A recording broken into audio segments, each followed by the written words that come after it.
Thanks, Kunal. It's still very early. I hope you're all up and fresh, and uh, hopefully we're all having a very good day together. Thanks for having me. Uh, Also, thanks for letting me speak first. Every time I go to a conference, I feel it's good to speak early because most of the people have said what you're going to say if you speak in the afternoon. But I think the whole setup, I think this afternoon or this day today is quite well choreographed because I think I can give you a bit of a general view of what's happening in the world of marketing, communications, or branding, and how that affects also brands in your industry. And I think later on you have a lot of good speakers to show you how this really comes to life in the real world. So hopefully we'll have a very good day together.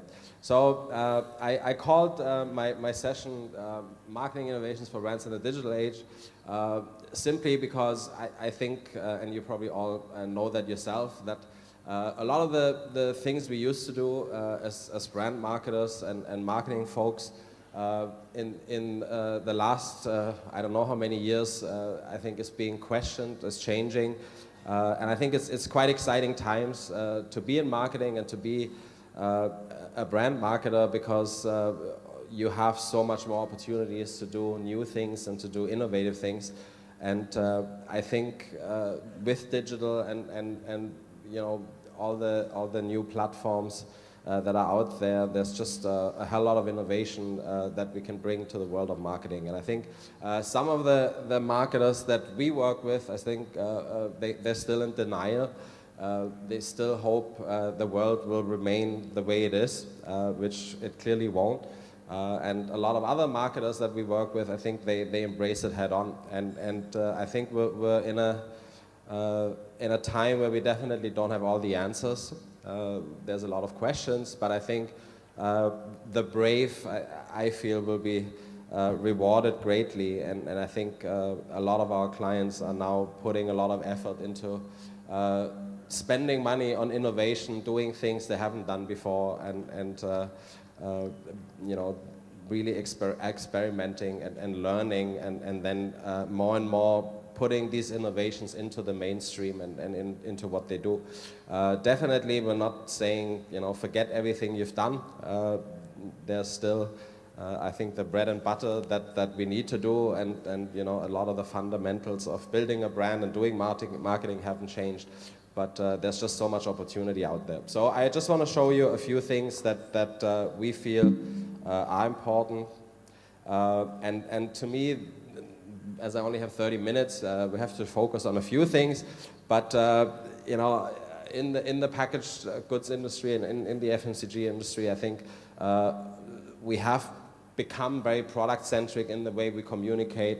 And I think in this new world, which is much more transparent, I think brands have to have a bigger purpose, and they have to stand for something. And those brands that do are generally more successful. And I show you a bit about what I mean with that. Also, I think we've done a great job in interrupting people's lives for many, many years. And as we're moving more and more into a content world, we have this term that we call dynamic content, that as brand marketers today, we have to, not just do the traditional stuff, we also have to really become content publishers and really see how we can develop content on the go and all sorts of different contents and be with consumers in a much different way than in the past. I'll talk about that in a second as well. And then a third point I want to talk about, when you're in kind of exposed to digital, I'm sure you've heard these terms many, many times, paid, earned, earn, which will remain there and will be very important. But I think there's also a lot of opportunities today to do very interesting things with your products and drive innovation and actually create content with and around your products. Call it made media. I show you a few examples about that. So the first part, I want to talk about strategy innovation as we move from really more dull product-centric communications to having a look at brands, how they can really have a purpose, how do they, what do they stand for in people's lives, and kind of take them to a higher level and to a higher ground. We have a term that we call big ideal. The L dropped a little bit and the S wasn't like that before. That's what's happening when you convert Keynote into PowerPoint. You know, we've been talking about big ideas for many, many years in our industry. And obviously, as clients or as marketers, that's what you want from your agencies. But we have this term that we call big ideals, which basically means taking a brand to a higher ground, to a higher level. And when we talk about big ideals, what that means is it's basically a belief system that we build that drives everything a brand does. So I think it will become more sensible when I show you some examples. But you know, there's two things that we usually look at when we develop those big ideals. One is what's the cultural context or the cultural tension that your brand operates in, and what's the brand's best self. So on the left side, we're looking at in a country or in this world, is there a tension or is there something that is relevant in today's terms that your brand can address, a tension that your brand can help to overcome. The second one, when we look at the brand's best self, we look at what is your brand really good in? What is the one thing that you can stand for, that you can possibly claim yourself? And those two, we usually then combine into a big ideal where we say, okay, if this belief comes to life, what can your brand contribute to that? And I give you one example from Coca-Cola, for example. They look at the cultural tension simply, there's too much negative news in this world and people don't have a positive outlook in life. And what Coca-Cola is really, really good in is Coca-Cola can enhance the mood of people all over the world. So Coca-Cola's big ideal is Coca-Cola believes the world would be a better place if we saw the glass half full and not half empty. This is a very kind of high noble aspiration, but this is really everything is driven that Coca-Cola does under this. So anything that happens in Coca-Cola that Coca-Cola does in terms of marketing and branding has to live up to that. So Open Happiness, which is kind of the big platform that Coca-Cola drives, stands under this, and everything else that Coca-Cola does stands under this. And this is not a positioning, it's really a belief system. So this should also drive what Coca-Cola does internally, what Coca-Cola employees do, what their suppliers do, what their bottlers do. So it's a bigger belief that drives the entire business. And I think it's very important for brands to have that in today's world because it is really a guiding principle for whatever you do. Another one that I want to show you is for Dove. Dove is a brand that has done incredibly well in the past few years, and it's a really old brand. It's a 60-year-old brand, and Dove's big ideal is Dove believes the world would be a better place if women were allowed to feel good about themselves. Every woman wants to feel good about themselves, but basically they realized there's a big tension that women's have a lot of pressure by looking up to those beauty ideals and try to fulfill something they can never achieve. So Dove believes, why don't you just feel confident in what you are and who you are? And that really drives everything that Dove does as well. And it has become, this is nothing that you change every year. This is something that Dove has been working with for the last 15 years. And really every single piece of work that gets developed around the world, you can hold against that sentence and you will actually probably immediately say, yes, this makes sense. And this has become so ingrained in, on the client side and also on the agency side that anyone who works on it really, I think, has the ambition to fulfill that higher mission. So I show you a few things that Dove is doing. But before I show you, let me... I'm a forensic artist, work for this. Who hasn't seen that? Anyone has seen it before? Many people haven't seen it, okay. Drafting board. We couldn't see them, they couldn't see us. Tell me about your hair. I didn't know what he was doing, but then I could tell after several questions that he was drawing me. Tell me about your chin. It kind of protrudes a little bit, especially when I smile. Your jaw. My mom told me I had a big jaw. What would be your most prominent feature? Kind of have a fat, rounder face. The older I've gotten, the more freckles I've gotten. I would say I have a pretty big forehead. Once I get a sketch, I say thank you very much, and then they leave. I don't see them. All I had been told before the sketch was to get friendly with this other woman, Chloe. Today I'm going to ask you some questions about a person you met earlier, and I'm going to ask you some general questions about their face. She was thin, so you could see her cheekbones. And her chin, it was a nice, thin chin. She had nice eyes. They lit up when she spoke. Cute nose. She had blue eyes, very nice blue eyes. So here we are. This is the sketch that you helped me create, and that's a sketch that somebody described of you. So yeah, that's...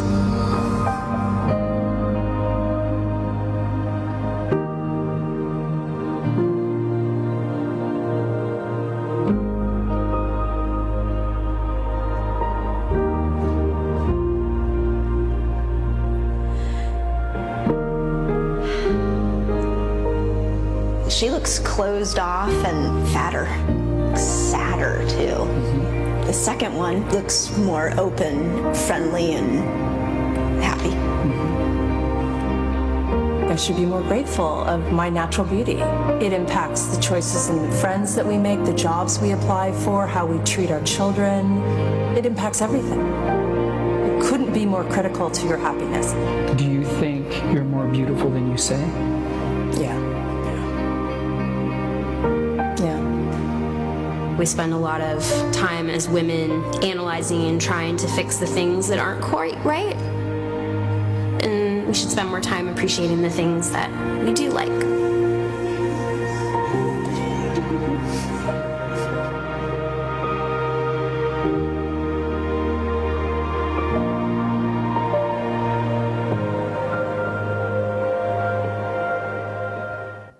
So this video supposedly is the most watched branded video in the history of mankind. I think last year had about, I don't know, how many, 200 million views or something, 250 million views on YouTube. And when you look at it, it definitely holds absolutely against the big ideal I showed you before on Dove. I think it's very insightful. It's probably quite touching for women, maybe also for men.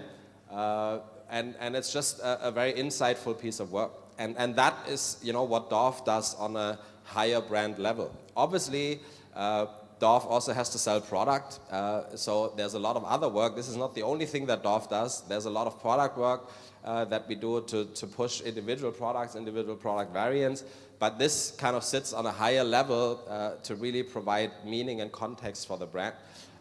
And this has been not just a very watched piece of content, it also has been a highly engaging piece of content because people really felt with it and people really got touched by it. And one thing I want to show you now is another short video that we did about how this thing became as big as it became. Because a lot of people think you do like a funny video and you put it on YouTube and then 200 million people will come and watch it. That's not how it works. There's actually a lot of work behind it, and there's a lot of media behind it, there's media spending behind it, there's social behind it.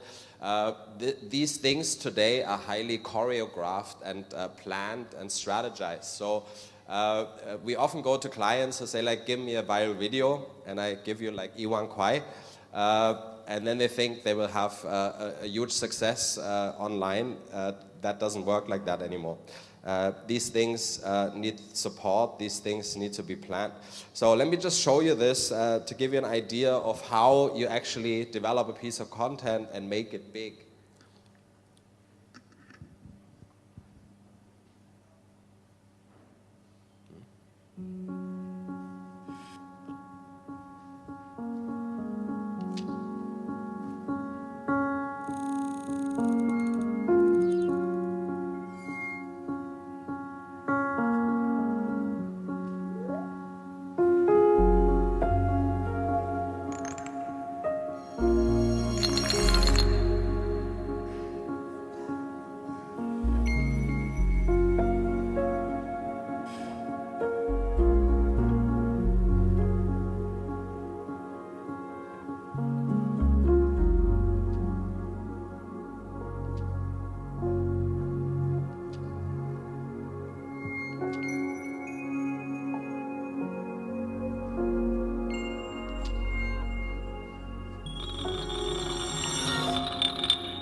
So this was like a global effort, and what it also shows you is that you can still develop a piece of work that runs across the globe if it's on a big kind of human insight.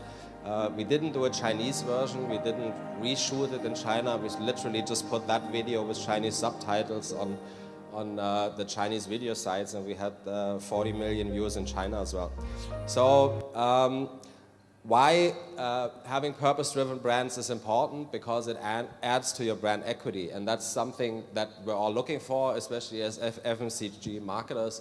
And you know, there's a lot of work and a lot of research that has gone behind this, but you can prove that purpose-built brands are more effective and more successful in the marketplace than other brands. And you know, not just in the short term, in the long term, even with our friends at Millward Brown, they study how these brands perform against non-purpose-driven brands in the marketplace and in the financial markets, and they're about 46% more effective or 40% more successful than other brands. So there's a financial benefit to it, there's a branding benefit to it. So if you manage a brand and if you have a brand, I think it's very important to really look at it. You know, don't just worry every day about tactics and the next best thing. Think about an ideal and higher purpose that your brand can own, and how you can support it and how you can support it over time. The other thing I want to talk about is about content, because everybody now is talking about content, and I really think it is very important that we start to think as brand marketers, maybe more as content publishers than anything else, because today you're not just have your job done doing a TV commercial and a print ad. There's a lot more you can do to really bring your brand to life and to get your consumers engaged with it. We have a term that, again, PowerPoint keynote transformation made it blur. We call it dynamic content. But the three words that I think are very important there are that A, it's seamless, it's optimized, and it's on demand. So what that means is that we develop content kind of on the go, based on what conversations take off, what are topics that your consumers are interested. And what it also means is that this requires a lot of work behind the scenes to really understand what your consumers think real time. So through social media measurement, through analytics, through data analytics, that we actually know what kind of content is interesting, what kind of topics are interesting, and then we're able to really develop content on the fly based on what is interesting and what is you know, important to your consumers. This requires a lot of change in how we operate, because if we are supposed to publish content on a daily basis, it requires a lot of changes in your structure and our structure, because A, we have to develop the content, we also have to get it approved, we have to get it through the system, and we have to be really able to pull the trigger on a piece of content, on a piece of news with 8 hours turnaround, which I think a lot of companies are not set up to do, and maybe a lot of agencies are not set up to do either.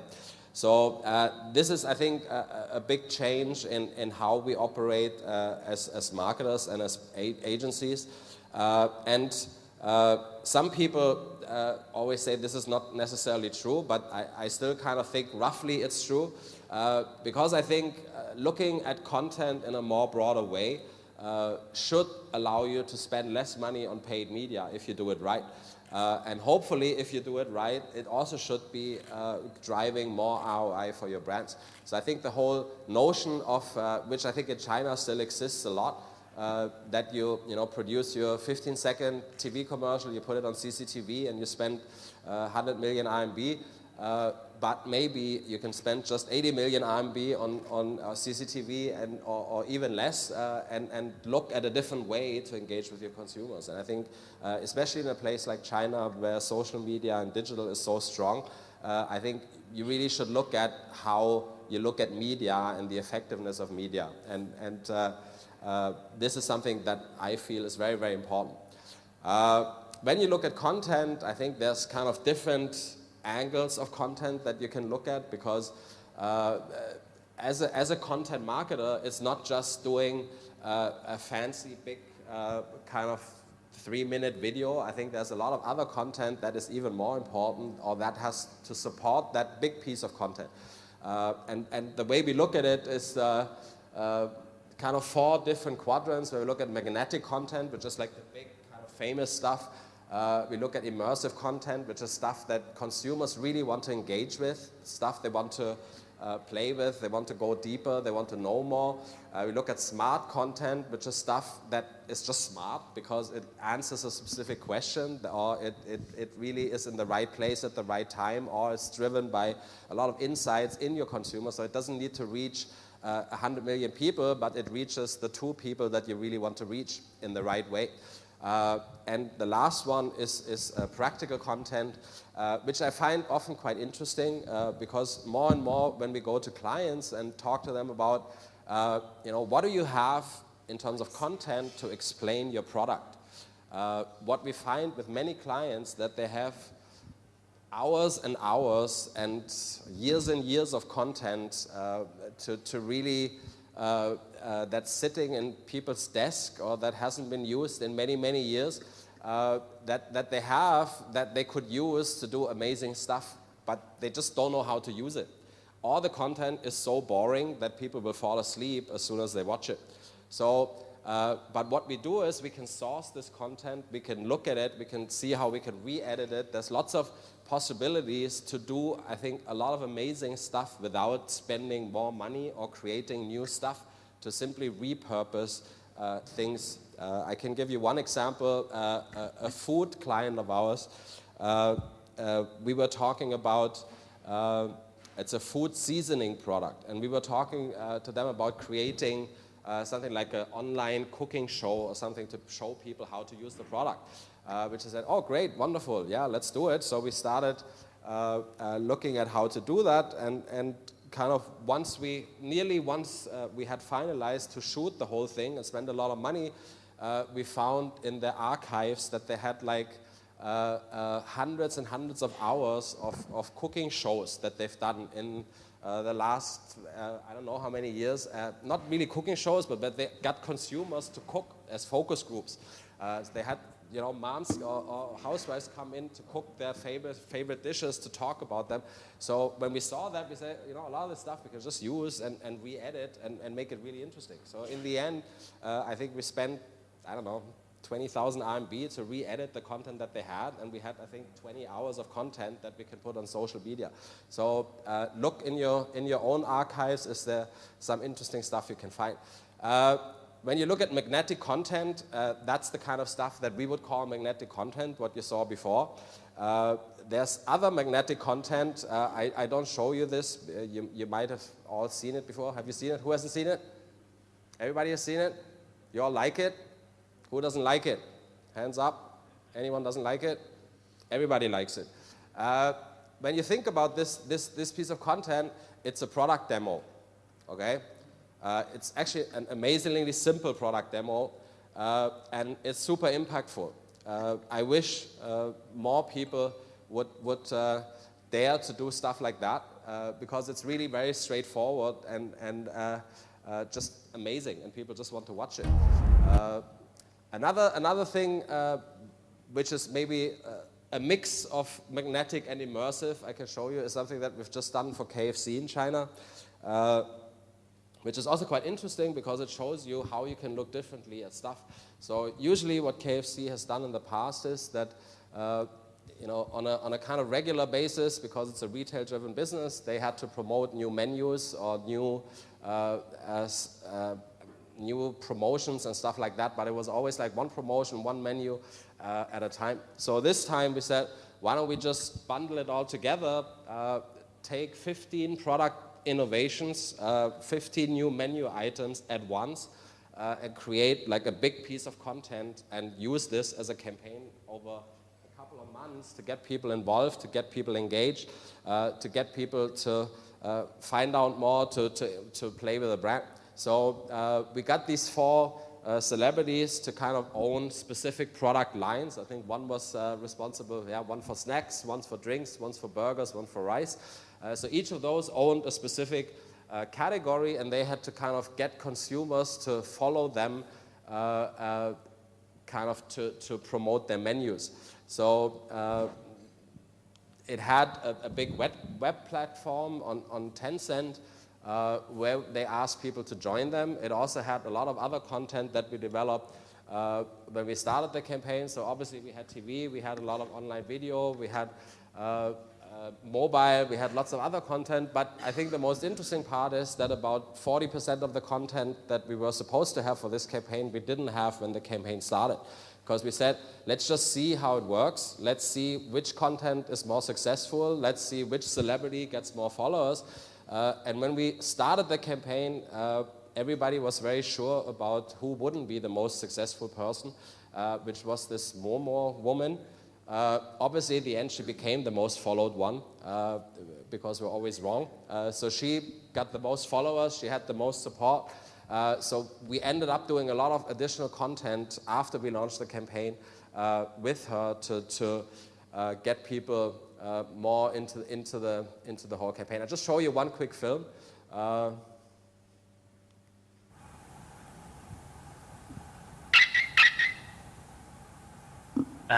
默默，为了要更有活力一点，我们等一下试试看看，边唱边跳啊。那可不可以示范一下？那个谁啊，示范一下。关关。随便了。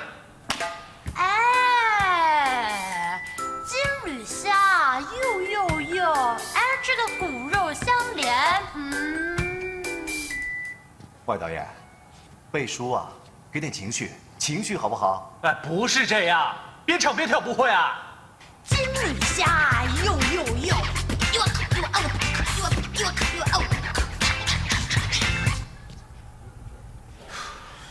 那我们酷一点，不要笑，多一点态度。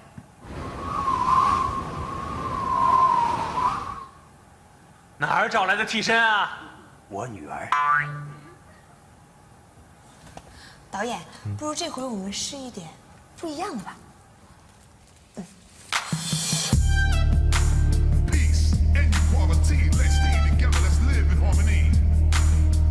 金缕虾，多层次才诱人，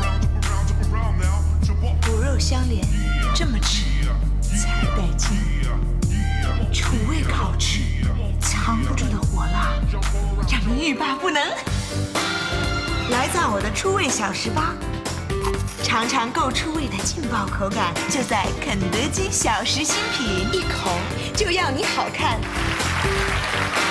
谢谢，这我也办得到。吴莫愁已经加入肯德基超强新卖家大比拼，赞他就上 KFC Star 到 QQ.com。我等你来赞。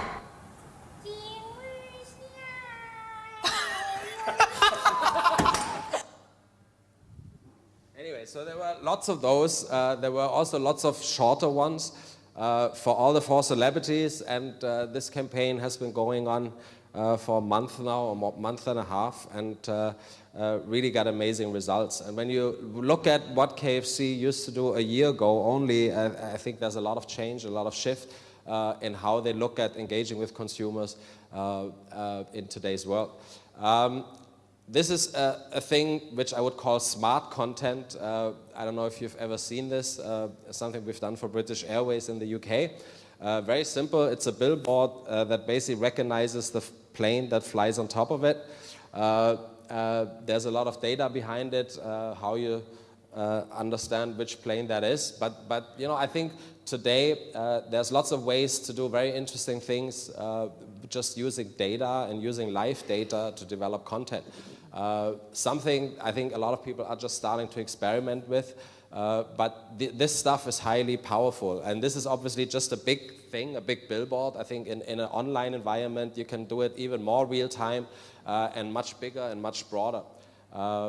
Another thing, I don't show you this, but this is, for example, practical content. This is something that we're doing for Nestle, where we created a program for pregnant moms, because pregnant moms want to know a lot of stuff. So rather than spending lots of money on above-the-line stuff, we're really trying to get moms into Nestle very early on, engage with them, and you know, provide them with relevant content, connect them to other moms, create a community, and like that have engagement. So this is kind of how we look at content, and I think there's a lot of very interesting and innovative things you can do. I don't have a lot more time, but I'll show you one more thing, a third area that I think is something that you all should look at, and you should maybe think what you could do more with your products to develop interesting experiences with your products and services around your products. There's so much stuff that can be done with technology today at fairly limited or fairly affordable costs. There's lots of stuff we are doing with clients like Coca-Cola, for example. One thing that you see, that red thing on top, is like a refill station where you can refill your phone. So you buy a Coca-Cola and at the same time you can top up your SIM card on your phone, because a lot of kids, when they have prepaid cards, they run out of airtime, and basically once you buy a Coke, you engage with a brand, you could get additional content. Lots of other interesting stuff. I just show you one thing that we kind of looked at doing for Huggies.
So it's like a very simple idea, and this is just a prototype that we developed. But I think, kind of amazing how you can use technology to answer a lot of very basic questions and provide some utility and services to your consumers that will get them much more involved with your brand. And this kind of stuff, ties into e-commerce, it ties into social, because it tells you when you run out of diapers. It also has the ability to analyze the baby's poo, so it can tell you if your baby's healthy and stuff like that. So I think the point is, all of you are probably responsible for some product, to really look at how you can use technology and how you can use digital to maybe create something new and create something that really engages consumers with your products and your brands. Won't show you this one. These are really the three kind of big points I want to make in 30 minutes. So 3 things you should remember. The first one is to maybe allow your brands to have a bit of a higher ground to own and a purpose, which I think is very, very important. And it's something, you can think about on a country level, not just on a global level. Obviously, it's great if your brand has it on a global level. But we're doing these kind of big ideals, not just for global brands. We're also doing it for brands with a specific, ambition in China, for example, which is very important, especially for multinational brands. And the second one is to really look at how can you look at content and the content you put out there in this world, to really think a bit more like a publisher. How do you create stuff that people actually want to see?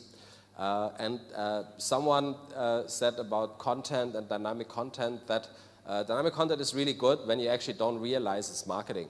And you know, we're all consumers as well. Nobody wants to watch some stuff where they get sold some product for 90 seconds or 3 minutes or whatever. We want to see stuff that's entertaining, that provides some value, that maybe gives me a smile. So I think that is very important to look at how you develop content and how you play in that area. And then the last one is to really look at technology and to see how you can create new stuff out of your old stuff, or how you create new stuff around your old stuff, because there's amazing possibilities to engage with consumers in ways you've never really done before. So that's all from me. I know Pete will be next, and he will show you a lot of great things that I mentioned in real life, how Mondelez is doing it. They're doing a lot of interesting stuff. So if you have any questions, I don't know if we have time for questions, feel free to ask. Otherwise, ask when there's a break. Thank you, and I don't know, MC Kunal, over to the next person.